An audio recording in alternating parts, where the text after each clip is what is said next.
La colère au Niger a des raisons religieuses, démographiques, géographiques et économiques. Sur le plan religieux d'abord, il faut savoir que 80% de la population est musulmane au Niger. Il faut aussi savoir que le président nigérien, Mahamadou Issoufou, était présent à la manifestation des chefs d'État à Paris le 11 janvier et qu'il a même déclaré « Nous sommes tous Charlie » à la radio, ce qui a été très critiqué par des musulmans nigériens. Face à ces critiques d'ailleurs, la semaine dernière, le président Issoufou a interdit la diffusion du dernier numéro de Charlie Hebdo avec la caricature de Mahomet. Par ailleurs, il y avait beaucoup de jeunes parmi les manifestants dans la capitale Niamey. Ces jeunes n'ont pas de travail car leur pays est le plus pauvre du monde.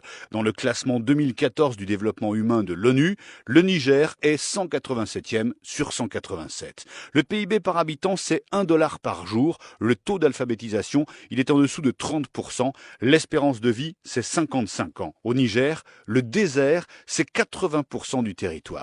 Ensuite, le Niger est situé dans une région troublée de l'Afrique, avec la présence de plusieurs groupes islamistes. En regardant une carte, c'est très clair, presque toute la frontière sud du Niger touche le Nigeria. Et au nord du Nigeria, il y a Boko Haram, cette nébuleuse islamiste qui sème la terreur et la mort sur son passage. Ensuite, à l'ouest, le Niger a une frontière avec le Mali. Et au Mali, il y a AQMI, Al-Qaïda au Maghreb islamique, que la France combat depuis 2 ans.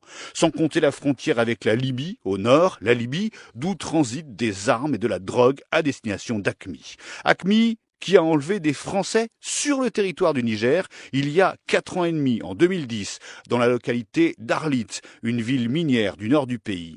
4 Français ont été retenus en otage par AQMI pendant plus de 1000 jours. Ils travaillaient notamment pour Areva, qui exploite des mines d'uranium dans cette ville. Car le pauvre Niger est riche en uranium et la France s'en sert pour alimenter ses centrales nucléaires. Le Niger estime qu'il n'a pas suffisamment tiré le bénéfice de l'uranium pendant des dizaines d'années et dans une partie de la population, cela peut aussi alimenter la colère contre la France, l'ancien colonisateur.